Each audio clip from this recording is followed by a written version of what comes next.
This is Natural Powerlifting Radio. Deadlifts, chicken nuggets, video games. This is Check My Total, a powerlifting podcast with Timothy Payne and Andrew Hinson. Happy milk makes happy udders makes happy cows, and happy cows makes a happy Andrew. Ladies and gentlemen, welcome to another episode of the Check My Total podcast.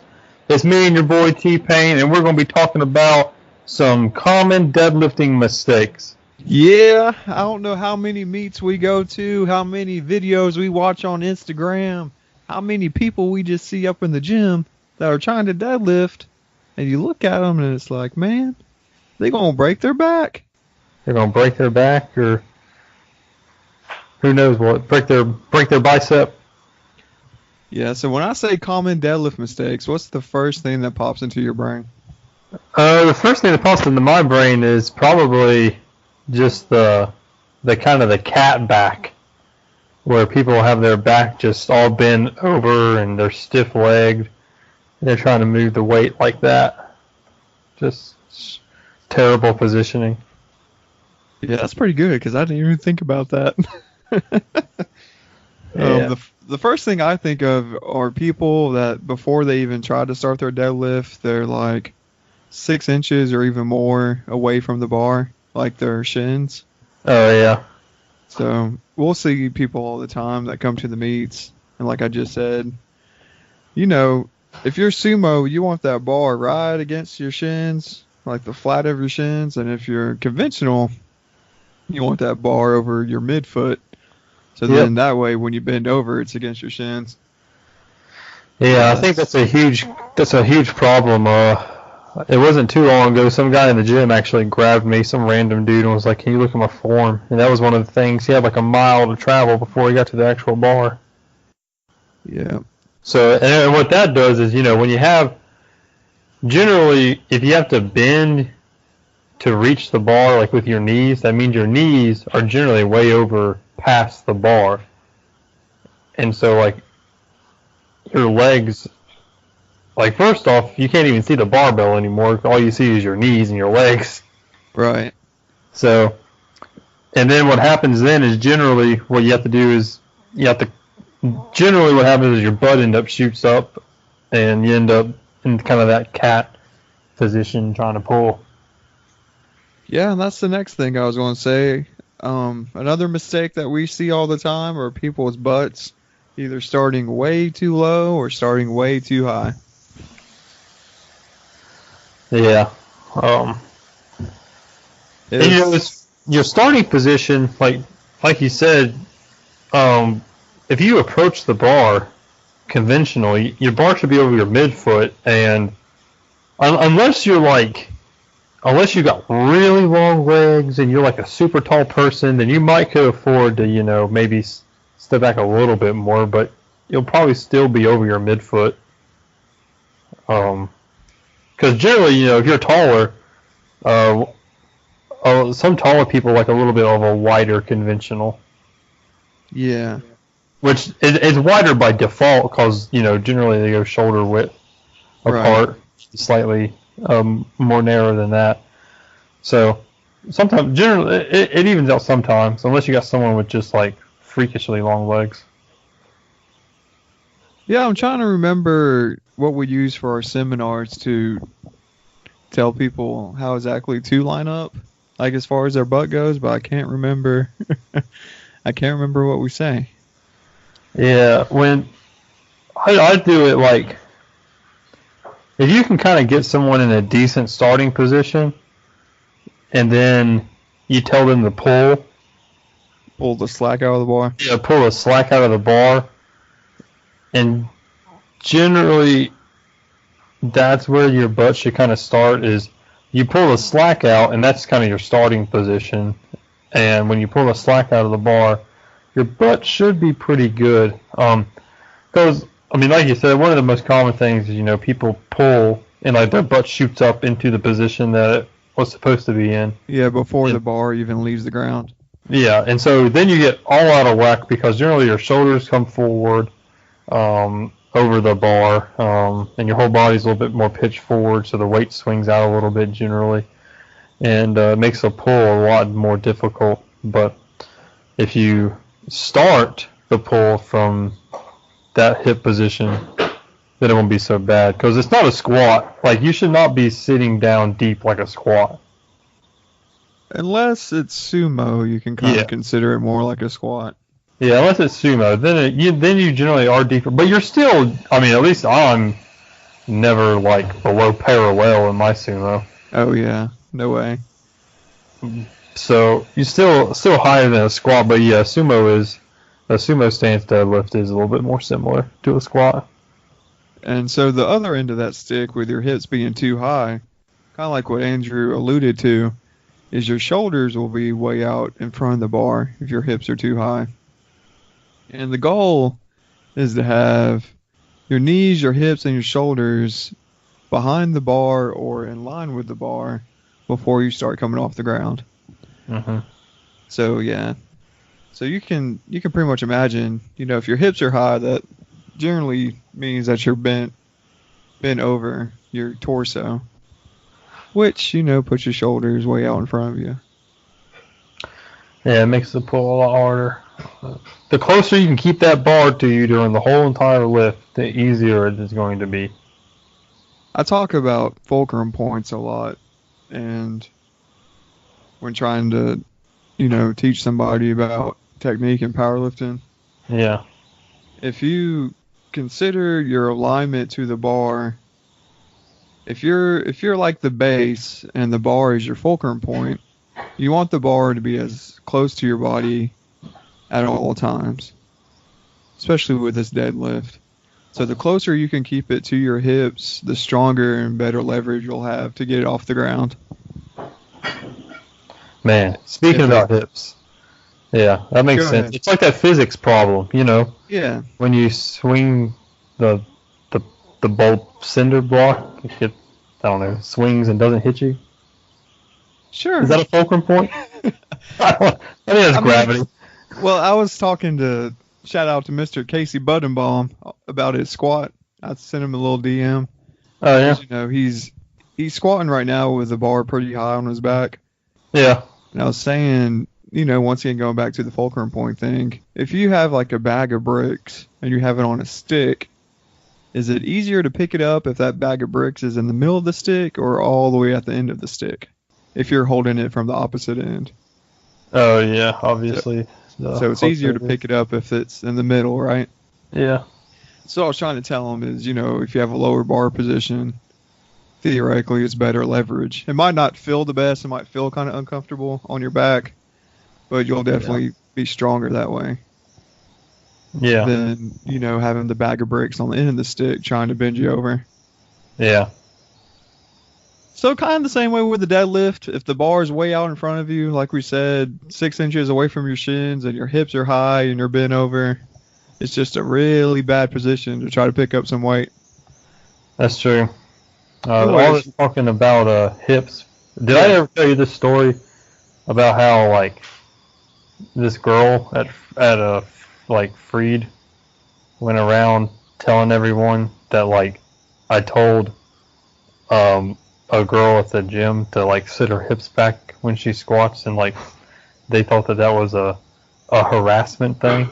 Oh no, you didn't tell me about that. It was like my freshman year. Couldn't tell you the person. Don't even remember. Cause you were trying to get her booty to stick out. Yeah, so like they were doing the typical thing where like your knees are going forward and that's all you're doing. And so I was like, well, you just kind of like sit your hips back, kind of like you're sitting onto a couch or toilet or something. And man, apparently people were going around being like, man, Andrew, this person thinks you're like being like sexual or being like rude. And I was like, what did I do? They said you did something about sitting your hips back. And I was like, yeah. That's what you're supposed to do. You're supposed to do. I'm telling you, you can't. These snowflakes. You can't say anything around. Next thing you know, powerlifting. Everyone's getting white lights in powerlifting because no one's getting red because everyone's going to get offended. So everyone's getting white light. Squat as high as you want, and deadlift as little as you want, and just bring the bar down to your chest when you bench. Yeah. Everyone's getting white lights these days. No one can take the pain anymore. Everyone's been growing up in these test tube labs. Can't take an insult anymore. Not even, can't take anything. Can't take an insult. Can't take criticism. It's all over. And life has just turned into trying to navigate it without getting sued. True. Another common mistake that I see are people that pull conventional. Their feet will be wider than shoulder width, but they'll still try to have their hands outside their knees. Yes. That's another mistake we'll see a lot. Yes. But hey, why is that position bad, having your feet too wide and your hands outside your legs? So, if your feet are too wide and your hands are outside your leg, first off, you got a long way to travel. If your arms are, if it makes the bar have a longer range of motion, and second off,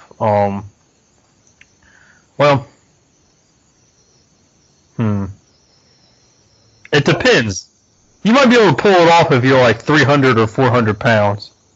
Yeah, which a lot of people that do that are that big, they're just trying to be able to get down to touch the bar. Yeah. They'll put their feet wider so their belly can go between them. Which, I mean, I'm getting fat to where I kind of feel like that too. So, I mean, I gotta have someone for my belly to go.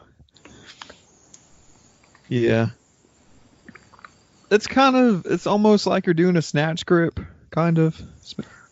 Yeah, there's really no point in doing that. And which I should have said this at the beginning, but we're talking about, deadlifting for powerlifting.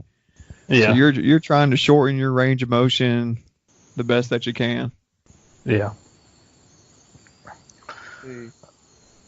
Any other mistakes that you see a lot?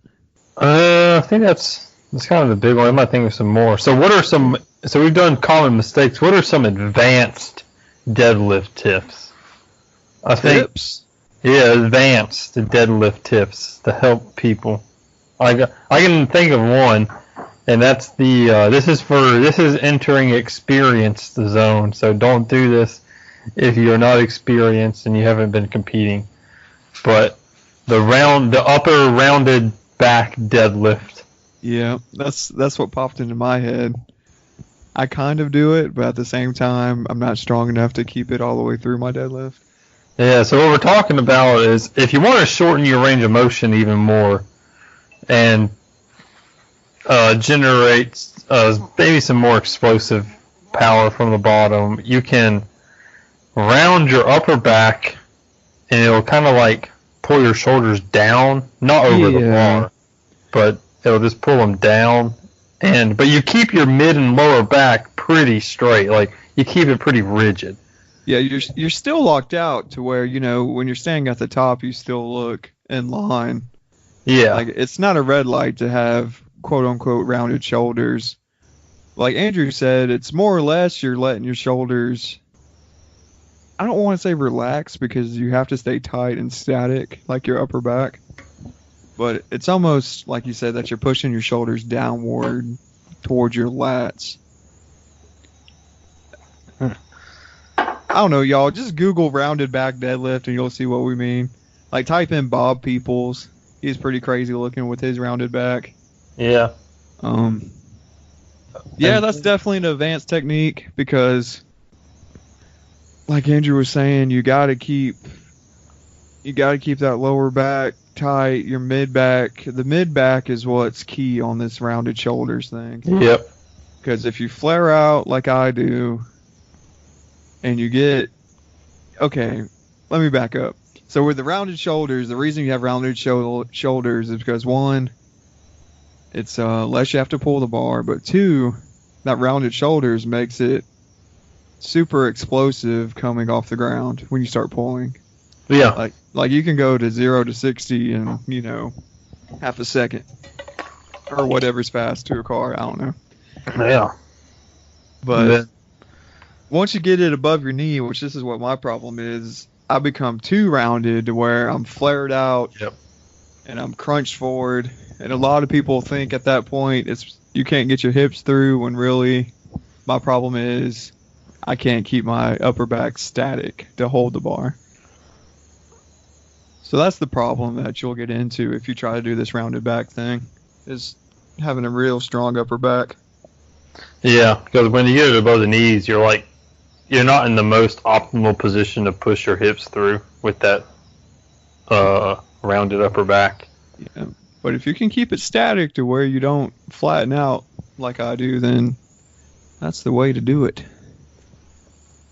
I don't know if that works so much on sumo. Yeah, I don't know. I haven't actually tried it. Yeah, as far as trying to explode off the ground. But I guess it shortens your stroke. I don't know. Yeah, I don't know.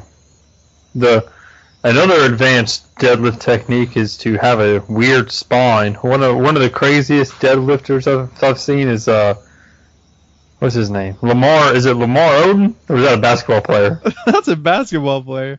He's an older dude who, like, back in, I don't even know, 90s, early 2000s, he would deadlift and he would be way shorter. Like, he would actually decrease in height as he went through the deadlift. Because the way his spine was, like, he was a great deadlifter because his spine would compress, and, like, he would legit be, like, 4 inches shorter. That's crazy. And, like, what's his name? Lamar deadlift? Google it, people. Lamar deadlift. Lamar Grant. There you go. That sounds familiar. Lamar Grant. He did, let's see, a 639 deadlift at 123 pounds. Ooh. Yeah, having a 2-foot back and 6-foot long arms is definitely... Yeah, dude, this guy looks weird, man. He just, his proportions are strange. Yeah. But I can't really think of anything for deadlifting. The deadlift's pretty much straightforward, man. Yeah, I mean, you have some other thing, like, general technique, like, pull the bar close, like, kind of using your lats to keep the bar tight. I think deadlift is the event where your pre-setup matters the most. Yes. Like, you can't really adjust in the deadlift. Like, I can think of some tips and techniques for the bench press to where, like, halfway through the bench you can adjust certain things. Mm-hmm. But as far as deadlift, it's all about your pre-setup before you even start pulling on that thing. Yeah, that's true. I think the setup is super important, and I think a lot of times if you have a bad setup position, people might be like, "Oh, I'm weak in this position," or I can't finish at the top because my hips. Well, a lot of it can be your starting position. Not necessarily it's a muscular, like, weakness at your hips, but, like, your starting position is terrible. So when you get to the point when you have to use your hips, you just can't. Yep. And your body's always going to put you in where it feels the strongest. Yeah. Your body's always going to try to compensate if you are lacking somewhere. Yeah. Oh, another mistake, I forgot about this one, is people leaning way far back when they lock out. Like, they hyperextend. Yeah. I can see that being a problem. A lot of times people's knees will come unlocked if they lean back. True. And another thing is, when we say pull the slack out of the bar, that's your opportunity to straighten that arm. Oh, yeah. We kind of just glanced over that. Yeah. So when you're deadlifting, you really need to straighten your arms. Because if you're under gripping, your under grip is generally the bicep that's going to tear, and it's going to tear because you started pulling when it wasn't fully extended, and it got more extended as the lift went on and got more, like, pressure on it. So, like, when you start to pull, like, this is one thing I'm not a fan of. This is people deadlift with the they roll the bar to them, but in the process of rolling the bar to them, they bend their elbows, and when the bar rolls and hits their shins, then they start pulling, and their hips might be okay, but not necessarily, but like their arms are always bent, and they start to pull, and then they straighten out really aggressively. I've seen maybe 3 guys in my entire life, which, yeah, I'm 26, but I've been watching powerlifting since I was 7. But I've seen like 3 guys that can pull that off, the rolling the bar and coming up with it, with everything being perfect. Yeah. You'll mostly see bigger guys do it, which once again, that goes into the having a gut. They've rolled the bar out to open up their chest and their ribs so they can get some air. It opens up their lung cavity, rib cavity, whatever you want to call it. Chest cavity. There you go. Yeah. And it allows them to get some air before they roll it back into them and start up with it. Mm-hmm. And also with that technique, if you're rolling it to you, stopping, then going, then there's no point in rolling the bar. Yeah. Which I don't even think these 3 guys I'm talking about really got anything out of rolling the bar. Like, I don't see how that translates into some kind of momentum. Yeah. Yeah. Because you're going 2 different directions. Like, you're going east to west, and then you're going south to north. Like, I don't know. You get what I'm saying. And there's no curve to it because it's freaking on the ground. But anyway. I think the people that do it is more about a habit. Yeah, I agree. More a mental thing. But you're right. If you don't get your hips up and your shoulders up by the time that thing gets to your shins, most likely your elbows are bent and you already start pulling. And, if you want to minimize the risk of a bicep tear, you could just pull hook grip. Yeah. Like Andrew said, you want your arms to be fully extended. You never want to be pulling with your arms.